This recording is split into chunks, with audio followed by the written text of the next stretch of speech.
Hello and welcome to the Miraculous Lightworkers channel, your go-to place for all things associated with Lightworkers and enlightenment. Today we're going to cover the October 4th reading of the Daily Meditations for Practicing the Course by Karen Casey. This is available at Amazon.com, and if you want to know more about A Course in Miracles, you can find information at ACIM.org. Today's reading is about confusion and the real world. The opening statement is, God is changeless and eternal. Whenever we feel confused regarding this material world versus the real world, we need only note the nearest tree or flower or person. Change is forever visible. Death is the ultimate reality here. The same is not true in the world made by God, the world we left, the world we'll return to someday. But for now, we're here, and when our lessons have been learned, we'll receive the gift of the eternal once again. What's so good about the changeless eternal world? Would we really prefer it? We are assured we would by our teachers and the Course writings. Perhaps it's hard to imagine a life with no strife, but that's what awaits us. The peace we'd feel is an ecstasy unimaginable here. Fortunately, we can get glimpses of this peace whenever we express only love. Time stands still and all remains changeless in those moments of pure loving. That quiet changelessness is peace and wholeness and oneness with God. The closing affirmation says, if all around me I see confusion and fear, I'll retreat to the peace within. My home is with God today, if I so choose.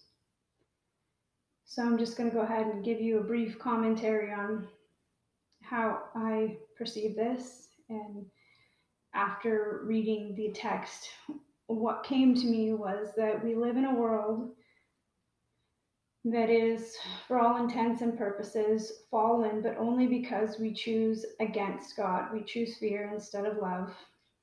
We choose selfishness instead of oneness, but we have a choice, right?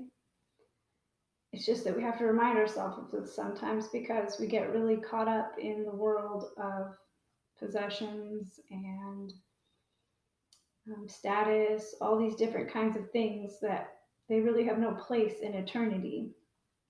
And we are going back to that state of oneness, but it's a matter of time, really. And this is really interesting because the Course covers a lot about time, how we have direct control over time. And most of us think about that as that's not possible. We're at the whim of time, and we don't have any choice how fast it moves. That's the normal paradigm, right? I gotta turn on my alarm so I can wake up and go do the daily grind and do everything that's required of me to function in this world, in this reality. But we can collapse it. And that is the most remarkable thing I think that I learned in the beginning of the Course in Miracles, before I started understanding some of the deeper concepts. But one of the first things that really struck me was we have the ability to command time because we are created with creative potential to do what we want to attract the reality that we desire.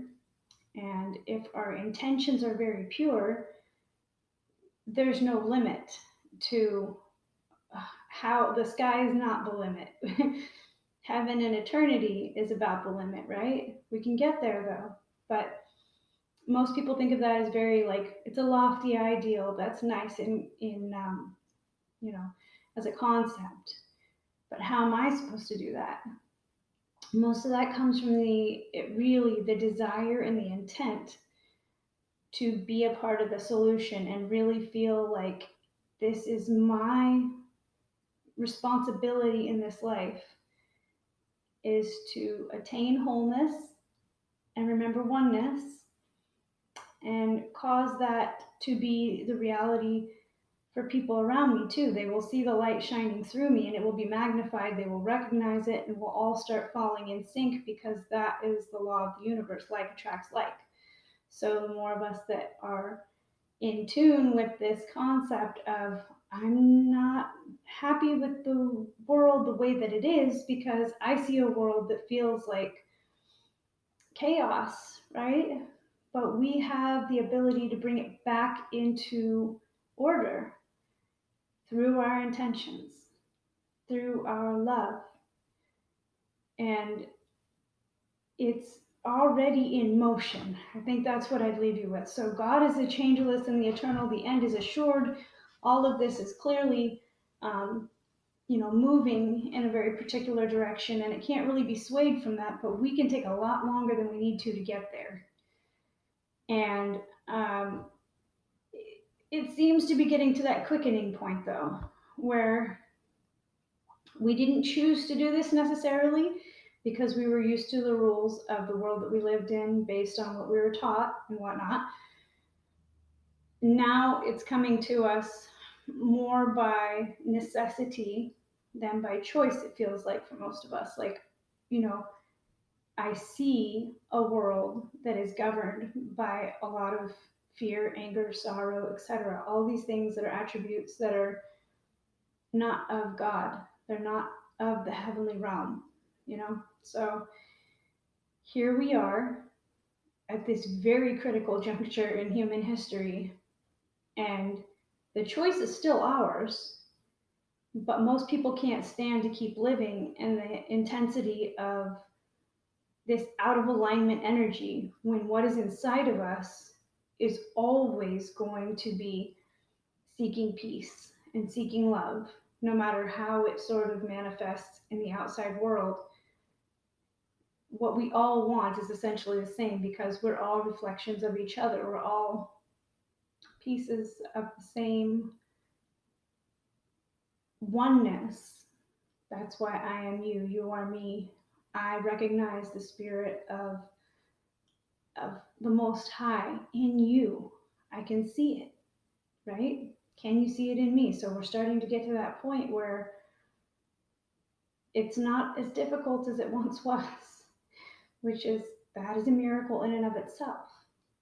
And I'm really grateful for that today, to see people moving from this place of confusion and fear and chaos and saying, I'm going to take control of my own inner peace, and thereby that will ripple out into the universe, and it'll keep coming back to me, and we'll just keep reflecting each other until we have what is required for heaven to be anchored on earth. So thank you for joining me for the October 4th reading from the Daily Meditations for Practicing the Course.